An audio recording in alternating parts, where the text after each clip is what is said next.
नमस्कार दोस्तों, आइए सुनते हैं मुंशी प्रेमचंद की लिखी हुई कहानी नैराश्य, राखी पांडे की आवाज में। बाज आदमी अपनी स्त्री से इसलिए नाराज रहते हैं कि उसके लड़कियां ही क्यों होती हैं, लड़के क्यों नहीं होते। जानते हैं कि इनमें स्त्री का दोष नहीं है, या है तो उतना ही जितना मेरा। फिर भी जब देखिए स्त्री से रूठे रहते हैं, उसे अभागिनी कहते हैं और सदैव उसका दिल दुखाया करते हैं। निरुपमा उन्हीं अभागिनी स्त्रियों में थी और घमंडी लाल त्रिपाठी उन्हीं अत्याचारी पुरुषों में। निरुपमा की 3 बेटियां लगातार हुई थी और वह सारे घर की निगाहों से गिर गई थी। सास ससुर की अप्रसन्नता की तो उसे विशेष चिंता न थी, वे पुराने जमाने के लोग थे जब लड़कियां गर्दन का बोझ और पूर्व जन्मों का पाप समझी जाती थी। हाँ, उसे दुख और अपने पतिदेव की अप्रसन्नता का था, जो पढ़े लिखे आदमी होकर भी उसे जली कटी सुनाते रहते थे। प्यार करना तो दूर रहा, निरुपमा से सीधे मुंह बात न करते। कई कई दिनों तक घर ही में न आते और आते भी तो कुछ इस तरह खींचे तने हुए कि निरुपमा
गाली देती हो?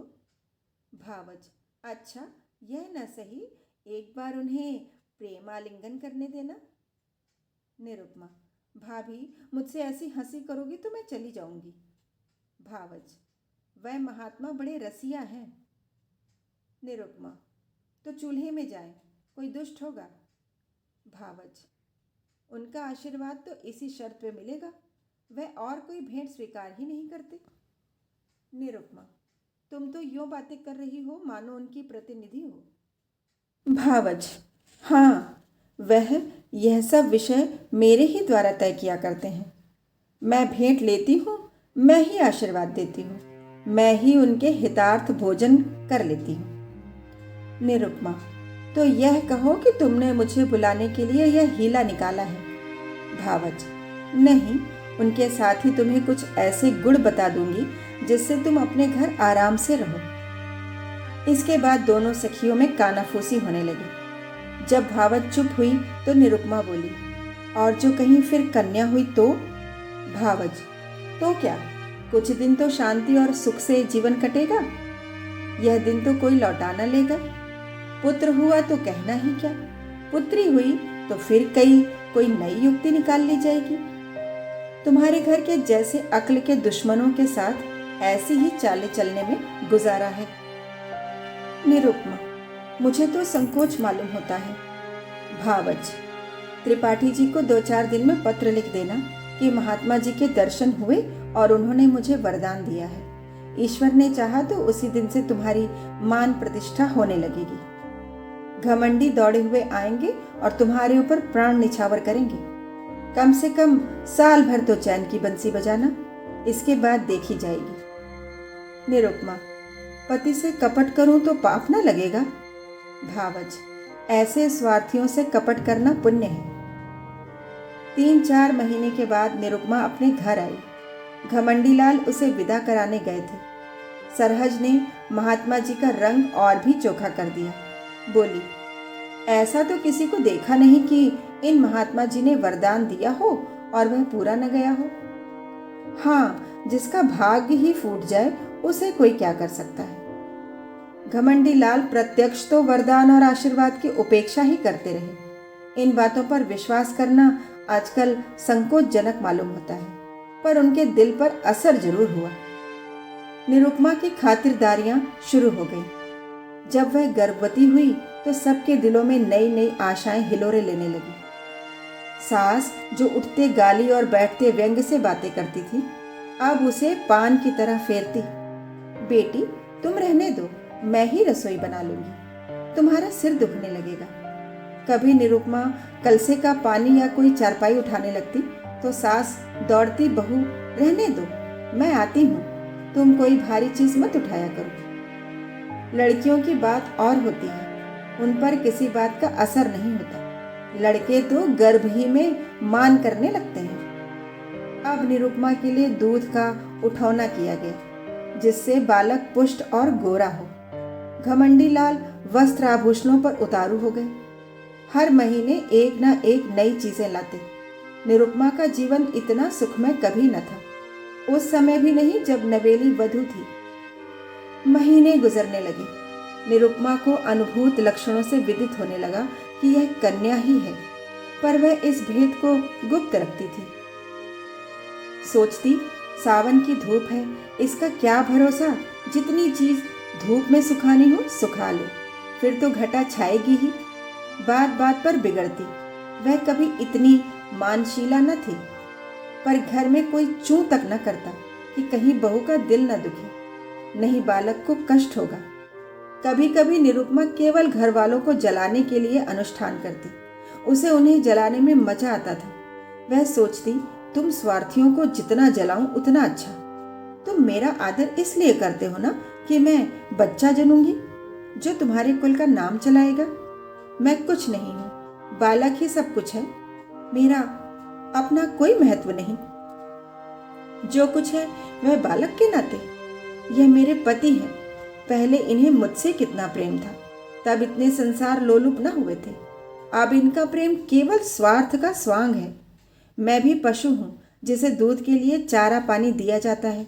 खैर, यही सही, इस वक्त तो तुम मेरे काबू में आए हो, जितने गहने बन सके बनवा लो, इन्हें तो छीन न लोगे।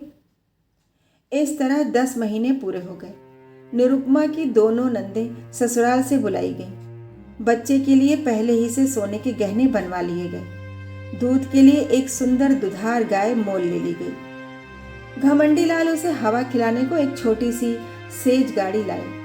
जिस दिन निरुपमा को प्रसव वेदना होने लगी, द्वार पर पंडित जी मुहूर्त देखने के लिए बुलाए गए। एक मीर शिकार बंदूक छोड़ने को बुलाया गया। गाय ने मंगल गान के लिए बटोर ली गई। घर में तिल तिल पर खबर मंगाई जाती थी। क्या हुआ? लेडी डॉक्टर भी बुलाई गई। बाजे वाले हुक्म के इंतजार में बैठे थे। पामर भी अपनी सारंगी लिए जच्चा मान करे नंदलाल सो कि तान सुनाने को तैयार बैठा था। सारी तैयारियां, सारी आशाएं, सारा उत्साह, सारा समारोह एक ही शब्द पर अवलंबित था। ज्यों-ज्यों देर होती थी, लोगों में उत्सुकता बढ़ती जाती थी। घमंडी लाल अपने मनोभावों को छिपाने के लिए एक समाचार पत्र देख रहे थे, मानो उन्हें लड़का या लड़की दोनों ही बराबर है। मगर उनके बूढ़े पिताजी इतने सावधान न थे। उनकी बाछें खिली जाती थी, हंस हंस कर सबसे बात कर रहे थे और पैसों की एक थैली को बार बार उछालते थे। मीर शिकार ने कहा, मालिक से अब की पगड़ी दुपट्टा लूंगा। पिताजी ने खिलकर कहा, अबे कितनी पगड़ियां लेगा? इतनी बेभाव की दूंगा कि सर के बाल गंजे हो जाएंगे। पामर बोला, सरकार से अब की कुछ जीविका लूं? पिताजी खिलकर बोले, अबे कितनी खाएगा? खिला खिला कर पेट फाड़ दूंगा। सहसा मेहरी घर में से निकली, कुछ घबराई सी थी। वह अभी कुछ बोलने भी न पाई थी कि मीर शिकार ने बंदूक फायर कर ही दी। बंदूक छूटनी थी कि रोशन चौकी की तान भी छिड़ गई। पामर भी कमर कसकर नाचने को खड़ा हो गया। मेहरी, अरे तुम सबके सब भंग खा गए हो क्या? मीर शिकार, क्या हुआ क्या? मेहरी, हुआ क्या? लड़की ही तो फिर हुई है।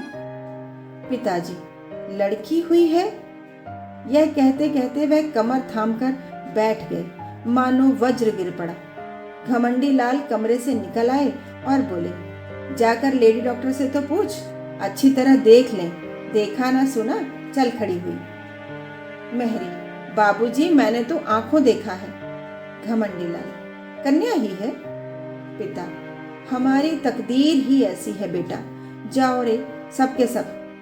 तुम सभी के भाग्य में कुछ पाना ना लिखा था तो कहाँ से पाते? भाग जाओ। सैकड़ों रुपयों पर पानी फिर गया, सारी तैयारी मिट्टी में मिल गई। घमंडी लाल, इस महात्मा से पूछना चाहिए। मैं आज डाक से जरा बच्चा की खबर लेता हूँ। पिता, धूर्त है धूर्त। घमंडी लाल, मैं उसकी सारी धूर्तता निकाल दूंगा। मारे डंडों के खोपड़ी ना तोड़ दूं तो कहिएगा। चांडाल कहीं का, उसके कारण मेरे सैकड़ों रुपए पर पानी फिर गया। यह सेज गाड़ी, यह गाय, यह पलना, यह सोने के गहने किसके सर पिटकूं? ऐसे ही उसने कितनों को ही ठगा होगा। एक दफा बच्चा की मरम्मत हो जाती तो ठीक हो जाती। पिताजी, बेटा उसका दोष नहीं, अपने भाग्य का दोष है। घमंडी लाल, उसने क्यों कहा ऐसा नहीं होगा? औरतों से इस पाखंड के लिए कितने ही रुपए ऐंठे होंगे। वह सब उन्हें उगलना पड़ेगा, नहीं तो पुलिस में रपट कर दूंगा। कानून में पाखंड का भी तो दंड है। मैं पहले ही चौंका था कि हो ना हो पाखंडी है, लेकिन मेरी सरहज ने धोखा दिया, नहीं तो मैं ऐसे पाजियों के पंजे में कब आने वाला था। एक ही सुअर है। पिताजी, बेटा सब्र करो, ईश्वर को जो कुछ मंजूर था वह हुआ। लड़का लड़की दोनों ही ईश्वर की देन है। जहाँ 3 है वहाँ एक और सही। पिता और पुत्र में तो यह बातें होती रही। पामर, मीर शिकार आदि ने अपने अपने डंडे संभाले और अपनी राह चली। घर में मातम सा छा गया। लेडी डॉक्टर भी विदा कर दी गई। सौर में जच्चा और दाई के सिवा कोई न रहा। वृद्धा माता तो इतनी हताश हुई कि उसी वक्त अटवास खटवास लेकर पड़ रही। जब बच्चे की बरही हो गई तो घमंडी लाल स्त्री के पास गए और सारोष भाव से बोले, फिर लड़की हो गई, निरुपमा, क्या करूं, मेरा क्या बस। घमंडी लाल, उस पापी धूर्त ने बड़ा चकमा दिया। निरुपमा, अब क्या कहूं, मेरे भाग्य ही में न होगा, नहीं तो वहां कितनी ही औरतें बाबा जी को रात दिन घेरे रहती थी। वह किसी से कुछ लेते तो कहती कि धूर्त हैं। कसम ले लो जो मैंने एक कौड़ी भी उन्हें दी हो। घमंडी लाल, उसने लिया या न लिया, यहाँ तो दिवाला निकल गया। मालूम हो गया तकदीर में पुत्र नहीं लिखा है। कुल का नाम डूबना ही है तो क्या आज डूबा, क्या 10 साल बाद डूबा। अब कहीं चला जाऊंगा, गृहस्थी में कौन सा सुख रखा है। वह बहुत देर तक खड़े खड़े अपने भाग्य को रोते रहे, पर निरुपमा ने सिर तक न उठाया। निरुपमा के सिर फिर वही विपत्ति आ पड़ी, फिर वही ताने, वही अपमान, वही अनादर, वही छीछा लेदर। किसी को चिंता न रहती कि खाती पीती है या नहीं, अच्छी है या बीमार है, दुखी है या सुखी। घमंडी लाल यद्यपि कहीं न गए, पर निरुपमा को यह धमकी प्रायः नित्य ही मिलती रहती थी। कई महीने यूं ही गुजर गए तो निरुपमा ने फिर भावज को लिखा कि तुमने और भी मुझे विपत्ति में डाल दिया। इससे तो पहले ही भली थी, अब तो कोई बात भी नहीं पूछता कि मरती है या जीती है। अगर यही दशा रही तो स्वामी जी चाहे सन्यास ले या न ले, लेकिन मैं संसार को अवश्य त्याग दूंगी। भाभी ये पत्र पाकर परिस्थिति समझ गई। अब कि उसने निरुपमा को बुलाया नहीं, जानती थी कि लोग विदा ही न करेंगे। पति को लेकर स्वयं आ पहुंची। उसका नाम सुकेशी था। बड़ी मिलनसार, चतुर, विनोदशील स्त्री थी। आते निरुपमा की गोद में कन्या देखी तो बोली, अरे यह क्या। सास, भाग्य है और क्या। सुकेशी, भाग्य कैसा, इसने महात्मा जी की बातें भुला दी होंगी। ऐसा तो हो ही नहीं सकता कि वह मुंह से जो कुछ कह दे वह ना हो। क्यों जी, तुमने मंगल का व्रत रखा। निरुपमा, बराबर एक व्रत भी न छोड़ा। सुकेशी, 5 ब्राह्मणों को मंगल के दिन भोजन कराती रही। निरुपमा, यह तो उन्होंने नहीं कहा था।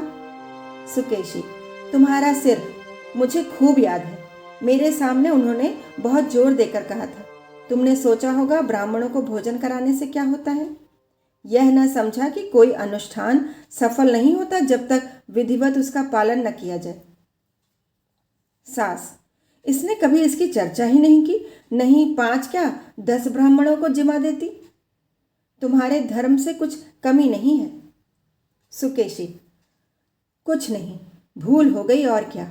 रानी, बेटे का मुंह यूं देखना नसीब नहीं होता, बड़े बड़े जप तप करने पड़ते हैं। तुम मंगल के एक व्रत ही से घबरा गई। सास, अभागिनी है और क्या। घमंडी लाल, ऐसी कौन सी बड़ी बातें थी जो याद न रही। वह खुद हम लोगों को जलाना चाहती है। सास, वही तो कहूं कि महात्मा की बात कैसे निष्फल हुई। यहाँ 7 वर्षों तक तुलसी माई को दिया चढ़ाया, जब जाके बच्चे का जन्म हुआ।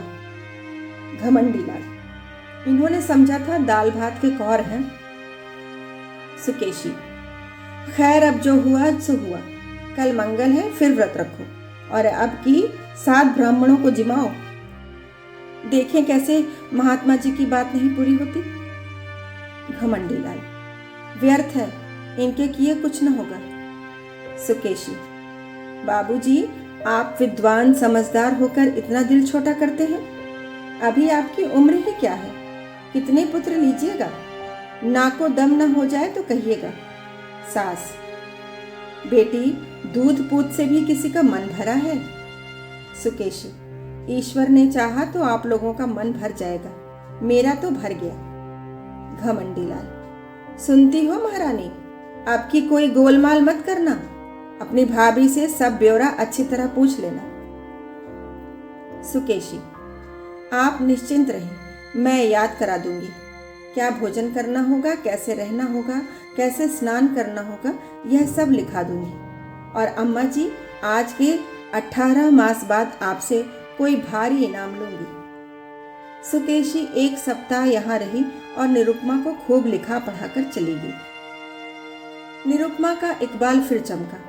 घमंडी लाल अब की इतने आश्वासित हुए कि भविष्य ने भूत को भुला दिया। निरुपमा फिर बांदी से रानी हुई। सास फिर उसे पान की भांति फेरने लगी। लोग उसका मुंह जोहने लगे। दिन गुजरने लगे। निरुपमा कभी कहती, अम्मा जी, आज मैंने स्वप्न देखा कि एक वृद्धा स्त्री ने आकर मुझे पुकारा और एक नारियल देकर बोली, यह तुम्हें दिए जाती हूँ।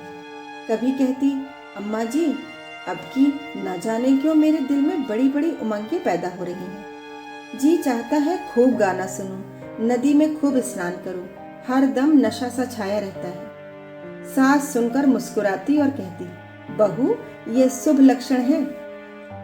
निरुपमा चुपके चुपके माजून मंगाकर खाती और अपने असल नेत्रों से ताकती हुई घमंडी लाल से पूछती, मेरी आंखें लाल हैं क्या?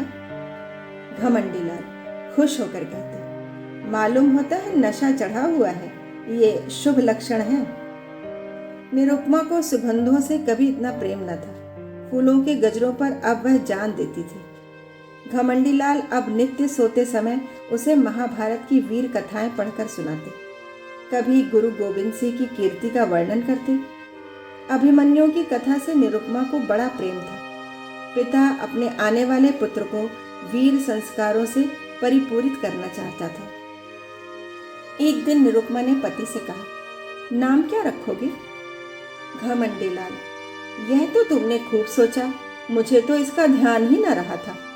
ऐसा नाम होना चाहिए जिससे शौर्य और तेज टपके। सोचो कोई नाम। दोनों प्राणी नामों की व्याख्या करने लगे। जोरावर लाल से लेकर हरिश्चंद्र तक सभी नाम गिनाए गए, पर उस असामान्य बालक के लिए कोई नाम न मिला। अंत में पति ने कहा, तेग बहादुर कैसा नाम है? निरुपमा, बस बस यही नाम मुझे पसंद है। घमंडी लाल, नाम तो बढ़िया है, तेग बहादुर की कीर्ति सुन ही चुकी हूँ। नाम का आदमी पर बड़ा असर होता है। निरुपमा, नाम ही तो सब कुछ है। दमड़ी, छकौड़ी, घरहू, कतवारू, जिसके नाम देखो उसे भी यथा नाम तथा गुड़ ही पाया। हमारे बच्चे का नाम होगा तेग बहादुर। प्रसव काल आ पहुंचा। निरुपमा को मालूम था कि क्या होने वाला है, लेकिन बाहर मंगलाचरण का पूरा सामान था। अब कि किसी को लेश मात्र भी संदेह न था। नाच गाने का प्रबंध भी किया गया था। एक शामियाना खड़ा किया गया था और मित्रगण उसमें बैठे खुश गप्पियां कर रहे थे। हलवाई कड़ाह से पूरियां और मिठाइयां निकाल रहा था। कई बोरे अनाज के रखे हुए थे कि शुभ समाचार पाते ही भिक्षुओं को बांटे जाए। एक क्षण का भी विलंब न हो, इसलिए बोरों के मुंह खोल दिए गए थे। लेकिन निरुपमा का दिल प्रतिक्षण बैठा जाता था।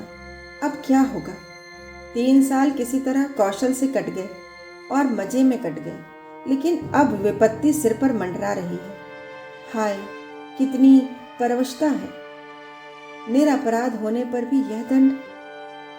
अगर भगवान की इच्छा है कि मेरी गर्भ से कोई पुत्र का जन्म न ले तो मेरा क्या दोष? लेकिन कौन सुनता है?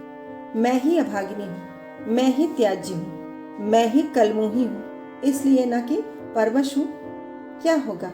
अभी एक क्षण में यह सारा आनंद उत्सव शोक में डूब जाएगा। मुझ पर बौछारें पड़ने लगेंगी, भीतर से बाहर तक मुझी को कोसेंगे।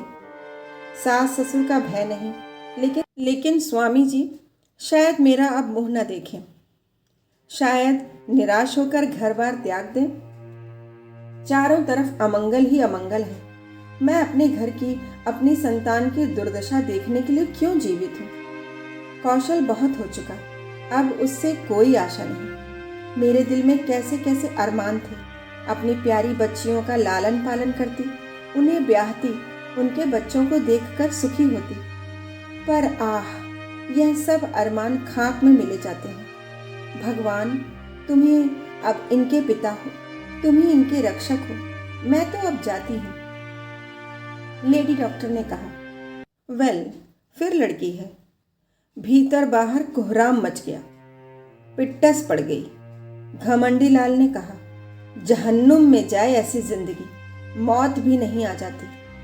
उनके पिता भी बोले, अभागिनी है, वज्र अभागिनी। भिक्षुओं ने कहा, रो अपनी तकदीर को, हम कोई दूसरा द्वार देखते हैं। अभी यह शोको द्वार न होने पाया था कि लेडी डॉक्टर ने कहा, माँ का हाल अच्छा नहीं है, वह अब नहीं बच सकती, उसका दिल बंद हो गया है। कहानी सुनने के लिए बहुत बहुत धन्यवाद। कल फिर मिलेंगे एक नई कहानी के साथ।